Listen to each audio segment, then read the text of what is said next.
What is up, guys? It is your boy Alex, and I got my boy BBG. Brandon, say what's up. Yes, sir. How's everyone doing? Yep. So we got UFC Sunrise here.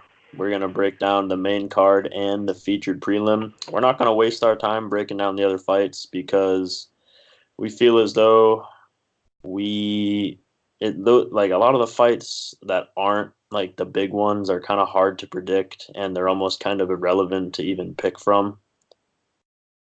And Yeah, unless anything they're like like an up and comer, you know what I mean. But like yeah, if it's like a picking big, if it's those, like it's a bigger hard. name, but like we're not gonna sit here and break down like Jim Miller versus Jason Gonzalez. Like, there's just no point to that.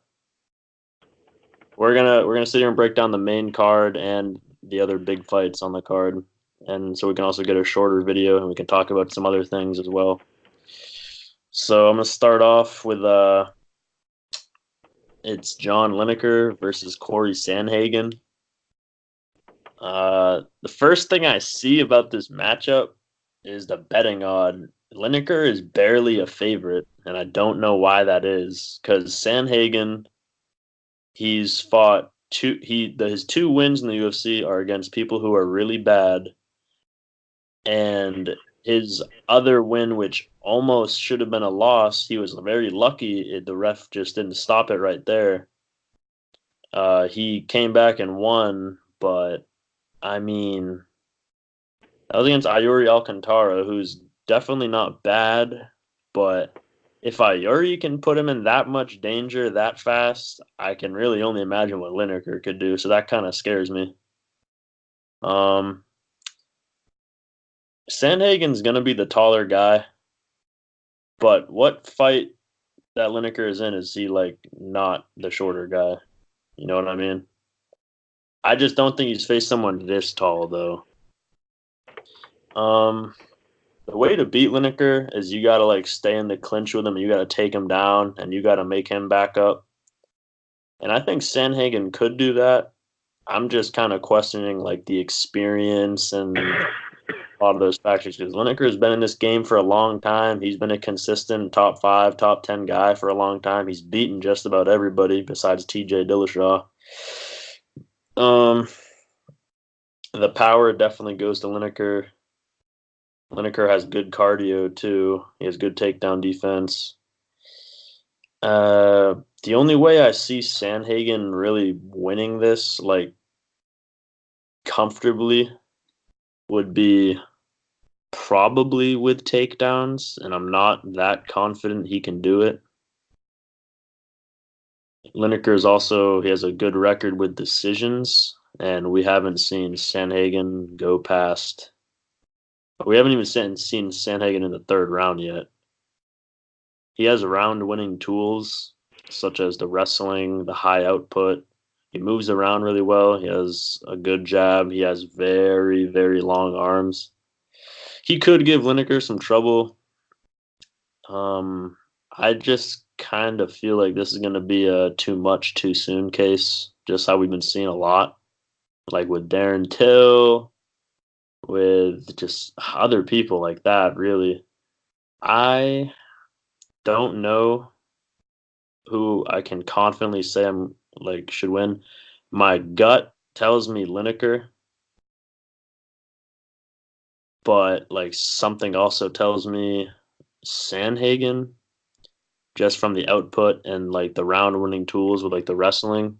Because just striking doesn't always win you fights. You need to mix it up. I am going to pick.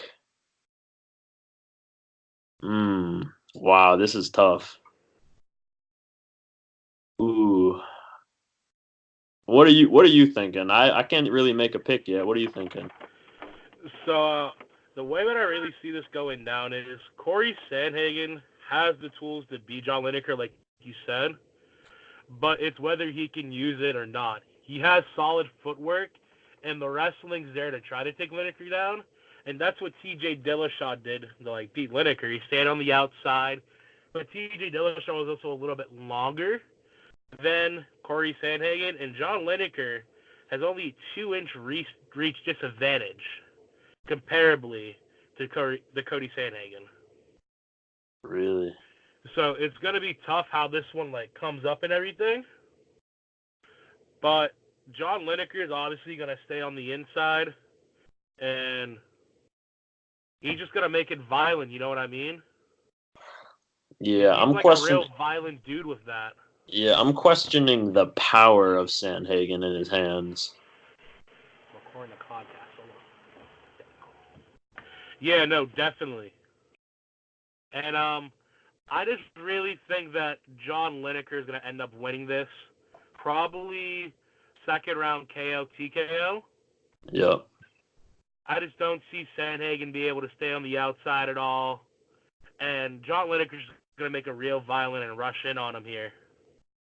Yeah, that's kind of how I'm leaning. I haven't seen enough of Sandhagen against good enough people to confidently, I feel like a lot of people, I mean, look at that betting line. It's so close. For what? Why is it so close? We haven't even seen him go against anybody good. You know what I mean? I don't know. I mean, Cory Sandhagen has good jiu-jitsu, but, in what situation could you, really see Lineker and, mounted or, bottom side control in this fight? I just don't really see it. I think I'm gonna go with Lineker. And I think I'm actually going to go by decision. So I'm going to go Lineker too. This is just too much too early, I have to assume. Yeah, man. And Sandhagen, his really only chance, I think, is to get Lineker down and to, really try to submit him. I just don't see it happening, and mixing up those takedowns with distance striking and everything. Yeah, I agree. I just don't see him be able to do it. I feel like Lineker is just a smarter pick. Absolutely. I mean, I see a lot of people picking Sandhagen too. And I guess it's one of those what-if situations, if he can stay on the outside and try to really frustrate Lineker or not. Yeah, not too many people beat Lineker with striking, though. That's the problem. I definitely agree. I don't know. For now, for this fight, I'm going to stick with Lineker. Maybe he upsets Lineker. I don't know. Then maybe more people can watch. But until I see him pass a test like this one, I'm gonna have to pick the opposite. So I'm gonna go with Lineker. So next up, we got Glover Teixeira and Iwan Cutelaba. Glover Teixeira was originally a plus 140 underdog, and now he's a minus 120 favorite. So start us off with this. What do you got? So I think this fight comes down to really two things. It's Glover Teixeira's chin and Cutelaba's takedown defense. I think that Glover Teixeira is really withered in his career right now. If he takes shots from most light heavyweights, he might be out or even put down. We've seen it in numerous of his fights. With Cutelaba, he has strong striking ability, but he's not very quick on his feet. Glover Teixeira is probably going to try to take this to the ground as quick as possible. Work arm triangles probably. Get to that side mount, get to that side control there. That's what he's really known for, and he's an okay Brazilian Jiu-Jitsu artist too. I'm going to go Glover here by first round sub. Yeah, that's how I'm leaning. I see a lot of people saying Iwan Cutelaba he's gonna stuff some takedowns. He's gonna crack him coming in. He's gonna knock him out. He's gonna knock him out at range. Iwan has not shown me anything like that. People saying Glover is he's kind of washed now. His chin's not there. He took a lot of damage his last fight, man. Yeah. And he was sticking through it. He didn't give a shit. Iwan Cutelaba, some people think his takedown defense is improving. Takedown defense is not something that improves very fast. Especially when you're not even being taken down in the fights. When no one's trying to, you know what I mean? Last time I saw Iwan Cutelaba defend a takedown, I think he defended two or three out of the six that Gazimarad and Tigulov guy landed. If Glover lands a takedown, Iwan ain't getting back up. That's the difference. No, he'll definitely control him there. And Iwan has a gas tank problem, man. Iwan has a huge. The only thing Iwan has in this matchup is power. Literally every technical boxing, Glover has it. Iwan is not. People are thinking Iwan's like the next big thing. He's not. He's not good at all. No, I'm it's gonna. just I'm gonna. Wait, what? it's just these big power strikers like Cutelaba who has power in his hands, And when you're going against a veteran and other veterans too, like Glover Teixera, Shogun Hua, who have been in many of wars and have taken a lot of damage over their careers, I think people just look at that and see this up and comer here, or even just like a new lightweight in the division, and see they can take advantage of the chin. But I think Glover's too much of a veteran for that, really. Yeah, I think Glover should eat this guy up. To be honest with you, I just It's don't. possible. It's just. I just haven't seen anything from this guy from Iwan that makes me think he can stuff takedowns with consistency and then finish somebody on the feet afterwards. You know what I mean?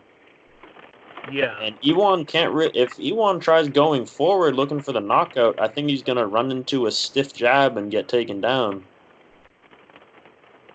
You can't just walk up and start throwing hooks. I mean,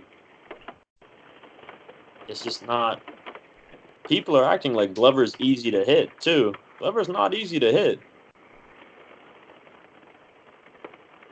So yeah, I'm gonna go Glover Teixeira by submission, probably in the first round. I think it's Yeah. gonna be some cake. And I do think if this goes the distance, too, that Glover has the bigger possibility of winning here. Yeah, I Because mean, I think he has Cutelaba more has round to winning put tools. Glover out. Yeah, he has more round winning tools. So the next fight, It's probably this my favorite fight on the card. this is Alex Oliveira versus Mike Perry, correct? Yes, sir. So Alex Oliveira, he's like what, a minus 170 favorite over Mike Perry? Yeah. And Alex Oliveira scares me because he sometimes he looks like he's about to be a top 10 fighter in that division, and other times he looks like he has no fight IQ whatsoever and he just does dumb things like in recent memory, like that Gunnar Nelson fight. He was working Gunnar Nelson, and then he gets caught and mounted and elbowed, and then that's that. Yep. And just stuff like that. He even Yancy Medeiros, he was stomping on Yancy Medeiros, and then Yancy caught him with one shot. Like Mike Mike Perry, honestly, I feel like he's kind of slow. I don't think he's fast, with his hands or with his footwork or anything. Maybe out the gate in the first round, but I don't know. I don't think Mike Perry responds well to pressure either. Yeah. I think he needs to be the one going forward. Alex Oliveira could easily submit him in this matchup. I think he could control him on the mat with ease. Once he gets him there. He was controlling Gunny on the mat until the very end. He controls everybody. He submitted Carlos Condit. He submitted Tim Means. I think he submitted him twice. Maybe he knocked him out the first time, submitted him the second time. I don't know. But Alex Oliveira is very underrated most of the time. And I think this is definitely going to be. This could be the best fight. This could be fight of the night. This could be fight. Either this or Lineker Sandhagen has to be fight of the night. Yeah. So I'm gonna lean Alex Oliveira. A lot of people think that this fight is not. A lot of people think that this fight's ending inside the distance, but it might not. It easily could not. I'm going to pick Oliveira. I think unless Perry lands a power shot, he's really kind of not that good. I mean, look at his record; it's not good. He's fought some decent guys, and Alex Oliveira is another decent guy. So unless you're like a complete trash can, I don't think you're gonna lose to Mike Perry.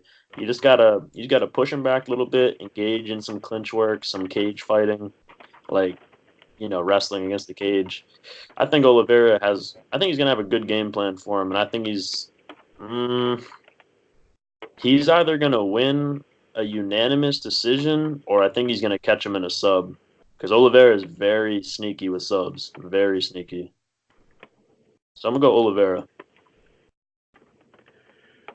Uh, so I think you brought up a good point in Alex Oliveira's fight IQ, and I think this plays in a big part in it, and Mike Perry's as well, because in Mike Perry's last fight against Conor Cowboy Cerrone, we saw him take him down, which I don't know what he would ever do with a takedown against Cowboy. Right. But Alex Oliveira finds his rhythm on the feet sometimes and likes to stay there a little too often. And if I can tell you one thing, I don't think you're putting Mike Perry away on the feet. No. The dude has a granite chin. He's just like, he loves those type of fights where he just wants to go forward and have the other guy going forward and just swinging at him. And I think Mike Perry's path to victory here is to try to make it chaotic. And Oliveira can't really fall into that.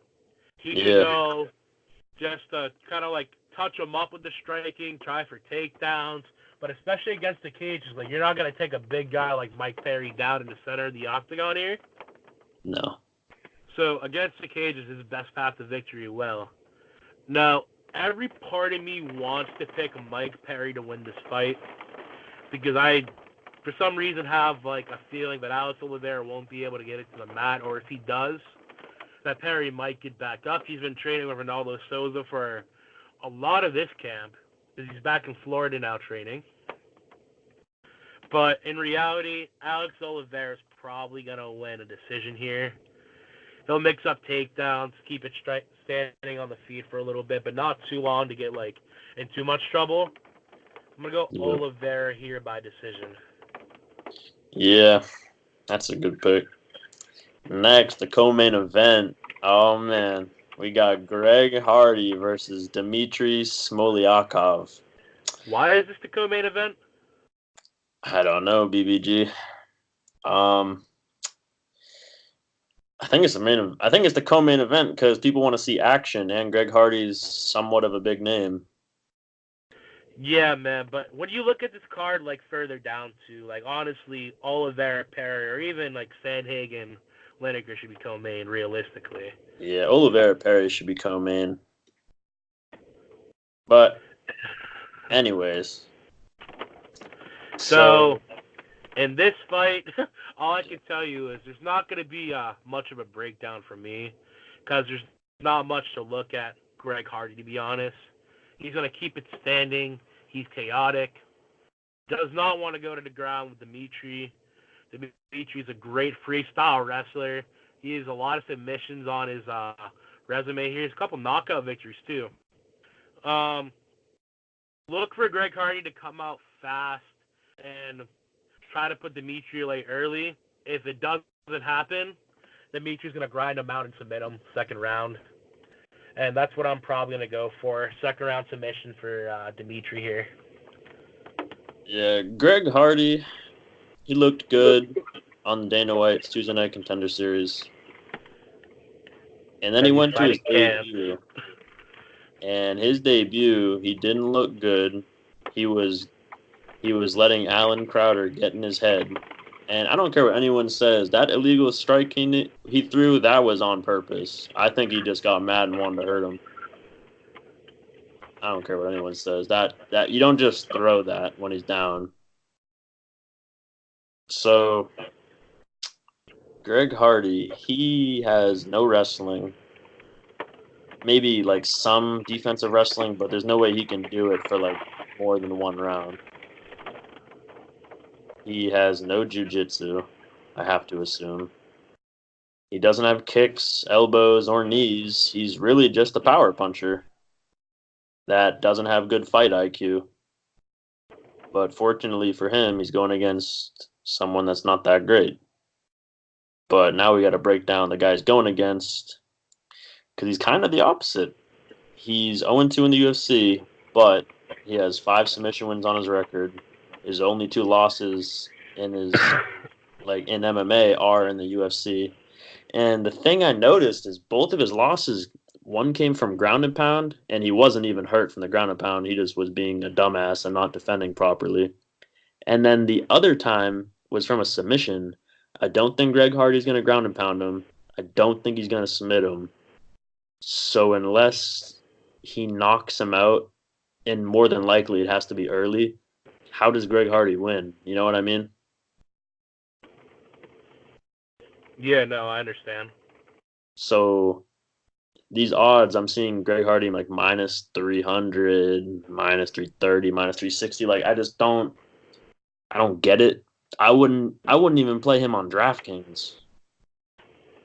Because if this goes to a decision, he might only land like 40 significant strikes throughout 3 rounds, no wrestling, no takedowns, no advances. Like he only has one way to win. That's like my biggest concern with him. And if he doesn't get that way to win, which he might not, he's only like 4-1. Yeah. And this guy is going against Dmitrii Smoliakov. They used to be training partners. And Dmitrii said publicly he knows what Greg's weaknesses are and he's going to expose them. There's no beef, but he just knows, And Greg Hardy knows that the wrestling and the jiu-jitsu is his weak point. And if Dmitrii Smoliakov gets him on the mat, I'm going to say I'll give him, if he gets him on the mat twice, it might be over from there, man. I honestly think it's over the first time, man. This is it's not Alan Crowder out there anymore, who took him down with ease. This is an actual wrestling background thread here. International level, Yeah, once that gable grip locks up behind one of the legs, I think he's going down. There's levels to this game when it comes to this type of stuff, man, and it's going to be shown here. Yeah. So Greg Hardy is a huge favorite, and I still think it would be smart to pick him. However, the thing is with this matchup, even if he cracks Dmitrii, even if he cracks him, he's going to rush in and go for the kill, and then Dmitrii just gets that body lock right there. You know what I mean? Yeah. So, he has to almost knock him out cold, I feel like. Or, hurt him extremely bad, which is possible. Until I see more out of Greg Hardy, I'm not going to pick him. So, I am going to go with Dmitrii.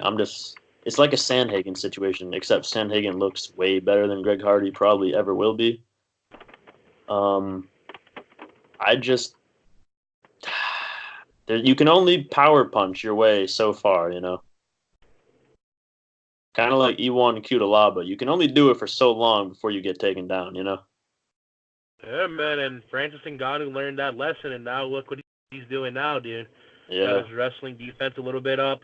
He's landing the right shots, and people are coming in now. He's at the UFC PI 24/7. He lives there. Yeah. He's just stuffing takedowns every day. And I think at some point Greg Hardy will have to do that.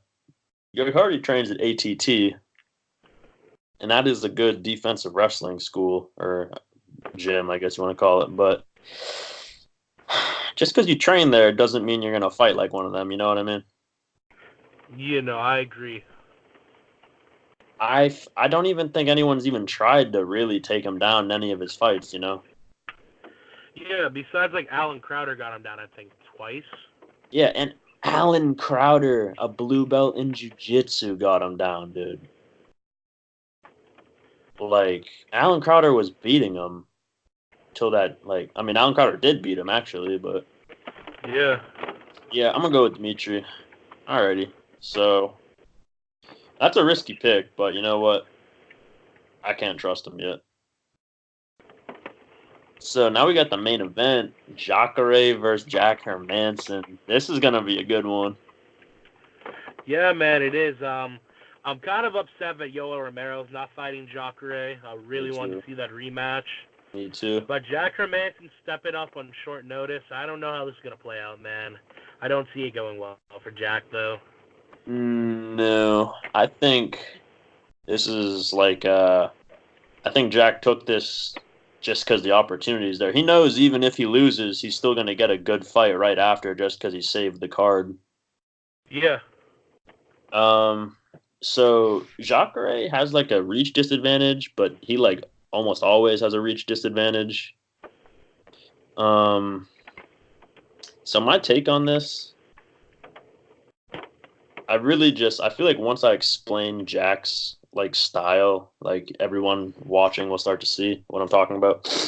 Jack Hermansson, I've watched tape I've watched tape on him. In the past 5 fights, he has not had like any elongated striking exchanges on the feet, especially at range. He takes people down and he tries to submit them or ground and pound them. Do you know what happens if you do that to Jacare? Something bad's happening. That's all I know. And so Jack Hermansson's 2 losses. One, he got overpowered with striking, and he was throwing like little baby ass like leg kicks. He doesn't even have a jab. He doesn't even throw jabs. He has like his striking is so like amateur, I feel like. And Jacare's striking for a black belt, man, he's probably like the best black belt striker there is. Like one of them. And Jacare has more power on the feet. He's more crisp on the feet. He's more experienced. He's more likely to win a decision. He has better jiu-jitsu. He has better wrestling. He just has besides cardio, he has everything. And I feel like since his last fight, Jacare is definitely going to address the cardio issue. I don't think he's going to throw bombs every single time, especially against Jack. I don't think he needs to. I think he can just pop some jabs and back him up. And Jack's takedown defense, it's okay. And it looks okay against okay fighters. You know what I mean? Yeah. I haven't seen him stuff a takedown from someone like phenomenal.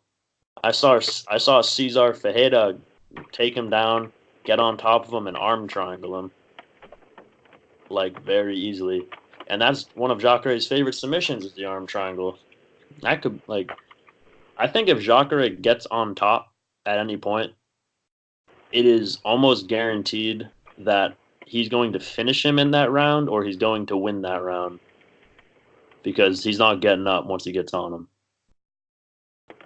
And Jacare hasn't even been grappling that much. I mean, his last fight against Weidman, he tried to, but that's Chris Weidman. That's one of the best defensive wrestlers of all time. That man was taking down Yoel Romero. Yeah. Like, I just don't see how Jack wins. Jack has no striking, and that you cannot out-grapple at middleweight unless your name is Yoel Romero. You do not have a chance in the dark to out-grapple Jacare. I don't even think Yoel would out-grapple him. No, I don't think so either. I think Jacare might submit Yoel, to be honest with you. I think Yoel was at his guard a couple times, I do believe, in their last fight. I think Jacare might have been hurt, though. Well, regardless of that, man, I think Jack Hermansson bit off more than he can chew. Jack Hermansson's striking is so bad, and I don't think people are gonna realize how bad it is until until the fight starts. You know what I mean? I think the power of Jacare is really going to, like, surprise Jack. And I think once Jacare shoots in on his hips one time, he's going down. People think Jack's, like, might get a guillotine on him. Like, Jack Hermansson beat David Branch his last fight. David Branch is not good. Like, we've seen that. He's not good. He has the tools to be good, but he's not good. Jack Hermansson, now listen to this. Jack Hermansson has never won a fight as the underdog in the UFC. Think about that. He has to be heavily favored to win. So that means he's fighting people that aren't good. And now he's fighting a perennial top 5 guy, and the guy is ranked number 3 right now. And his only losses are to Kelvin, Whitaker, and Yoel. And you could argue he beat Kelvin. So how do you compare these two? You know what I mean? Some people argue he beat Yoel. Yeah, you're literally hoping that some guy from Sweden comes in and out-grapples Jacare. That's what you're hoping. That's what you're hoping for. He doesn't have knockout power on the feet. Like if you're betting on Jack to win, you're betting on that he out grapples Jacare early in the fight too. Not even late, early in the fight. I think this is an easy win for Jacare if he plays his cards right. Yeah, I tend to agree with that, man. I think the only way that Jack Hermansson really beats Jacare Souza is by submission, but Jacare would have to be dead hurt in order to, like, that for happen. You know what I mean? Right. It'd have to be an ungodly amount of punishment this man took, or he'd have to be god tired like he was in the Kelvin Gastelum fight. Yeah, I don't think he's gonna get tired again. Yeah, I think it was Brett Appley that tweeted out that in 25 tracked bouts, Jacare has only yielded one single advance, and that was against Jason Mayhem Miller. And I can't. And he even tell won you the that last fight. time, And Jacare won that fight. I can't even tell you the last time Mayhem Miller fought. Last time I saw him was on Bully Beatdown. Yeah, and Jacare still won that fight. Yeah, man. It's a real shot in the dark here that everyone's taking with Jack Hermansson. And all respect to Jack Hermansson for stepping up and taking this fight. He has nothing to lose here and everything to gain, you know what I mean? If he loses to Jacare, so what? Like, so what? And if he does beat him, he gets a title shot. Yeah, or at least close to it. Yeah, I think Jack should be, after this fight, after he gets submitted, hopefully he takes no damage, because I do like watching him fight. He's entertaining. I'd like to see him fight the winner of Brunson and Theodoro. I think that'd be a good matchup. Yeah, definitely. I think that'd be the same skill range as of right now. Now, the thing is, Jack is not old, and he has good cardio, and he has a lot of finishing ability. So he'll be good. Like, even if he loses this fight, which I think he will, he'll be okay. It won't affect his career. You're right. And the one thing I do tend to worry about with especially people like Jacare and like DC and Yo Romero is that age is going to creep up at some point. You know what I mean? It will. And it hasn't for DC or Yo Romero yet. You see those guys take shots all the time and just walk through it. But you've seen like patterns in Jacare where he's getting dropped by these punches. And I just hate to see him get caught by something stupid like a jab or even just a 1-2 down the middle and end up getting dropped and then hurt. Yeah. I think the people that fight Jacare the best are like very elite strikers. Like Kelvin, Whitaker. Yoel is an elite striker now. Weidman was doing good, but he got caught and he just got overwhelmed. So you can't really count that. Jack just has nothing to beat him. Like, he just doesn't have anything, really. I agree. But the question I have, though, is why does Jacare get, like, an automatic title shot after this is what I wonder. Because the way the middleweight division's playing out, right? If Whitaker beats Adesanya, I think Whitaker beat Jacare convincingly, one of the most convincing losses he's taken in his career. Yeah, he did. And we have other people coming up like the Paulo Costas, even Kelvin Gastelum, who hasn't fought like Whitaker yet. Now, if Israel Adesanya were win, I can maybe see that fight happening. And I understand that Jacare is like an OG to this game and everything, but I just think there's better options for like another title challenger rather than Jacare, who's really, what is he, like 2-2 in his last 4? I'm not entirely sure on that, but the reason the UFC agreed is because Jacare only stayed on the card because he said, if you give he basically said, I'm not staying on this card unless you promise me a title shot after, because this is ridiculous. Yeah. That this Yoel guy missed weight again, or like something happened again. If Israel Adesanya wins, I think the Jacare title shot, that makes sense. I think it makes sense, especially if he finishes Jack. You know what I mean? Like finishing Weidman, finishing Jack, going to a split with Kelvin. Like, Kelvin just lost. He's not getting that title shot for like 2 or 3 more fights. So like Kelvin's out of the picture. Yoel can't be trusted with weight. Israel Adesanya is fighting for the title. Whitaker's fighting for the title. So, like, the only person left kind of is Jacare. And even during this time, does Jacare just sit and wait? Because you have to think, Robert Whitaker's out right now, right? He just got back to training. And Izzy just fought. So they're not fighting at least till, like, close to end of the summer, even September on that Abu Dhabi card, but Habib's supposed to be fighting on. Yeah. That's a lot of time passing, and Jacare is not getting any younger. No, he's not. I kind of feel like if he wins this fight, I think I have to assume that he'll be content with like just the title shot. And if he loses, he loses. If he wins, he'll try defending it like once. But I think I think he's fired up for this fight. First of all, he's not playing games. I think that if he wins this fight,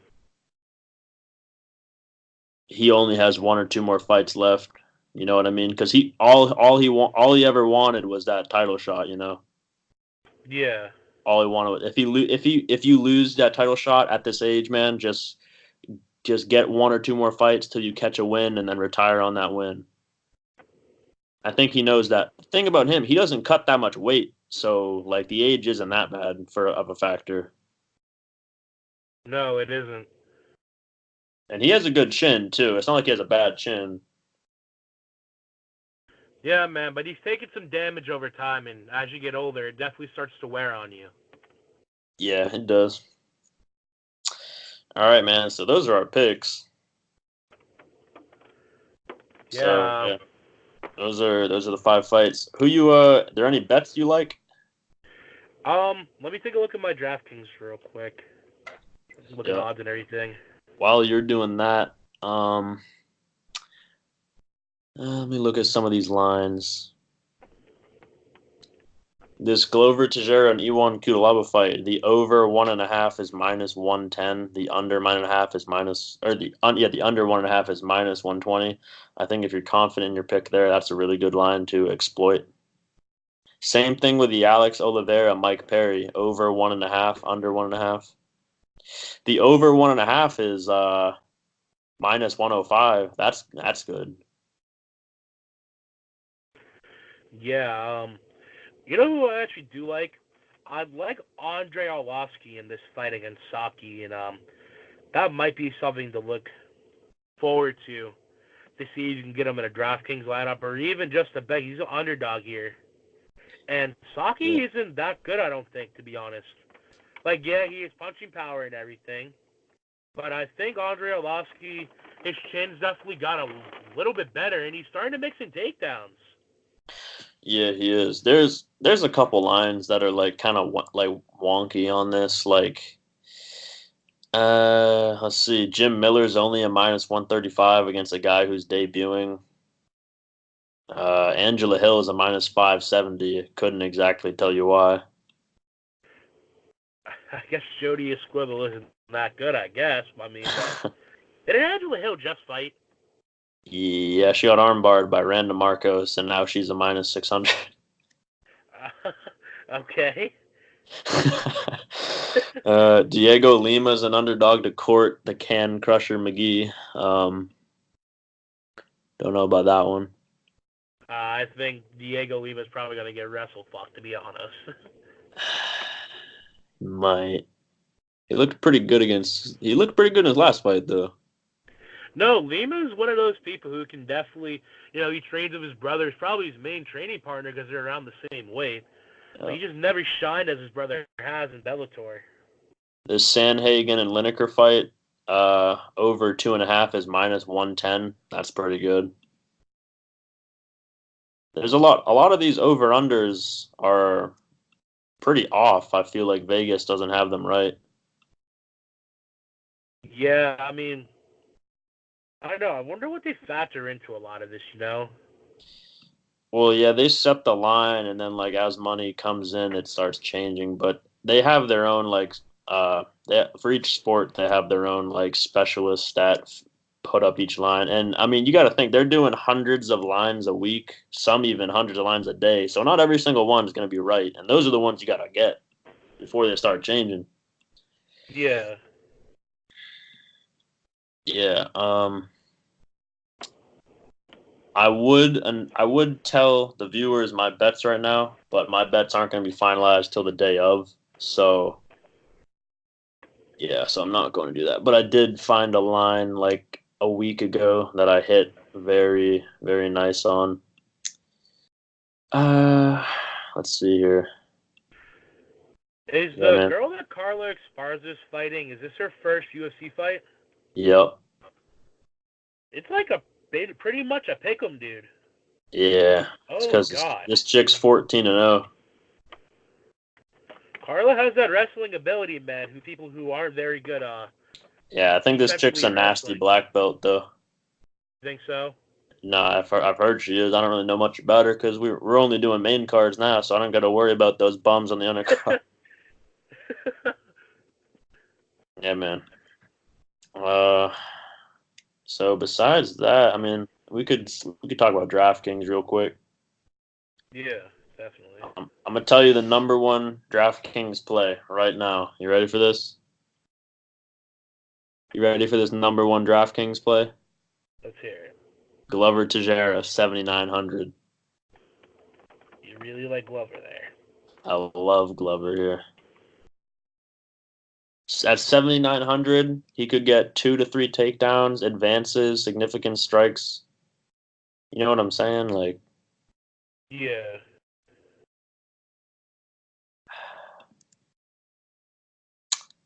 I just don't see who is E1 Cutelaba beat. You know what? Like, he's 3-2 in the UFC. One of his wins, he got taken down 3 times before I could even like sit on my couch. Yep. It looks like he's got sub by Serkinov. Didn't Glover just like embarrass Serkinov like last year? Yep. Jared Cannonier, lost to him.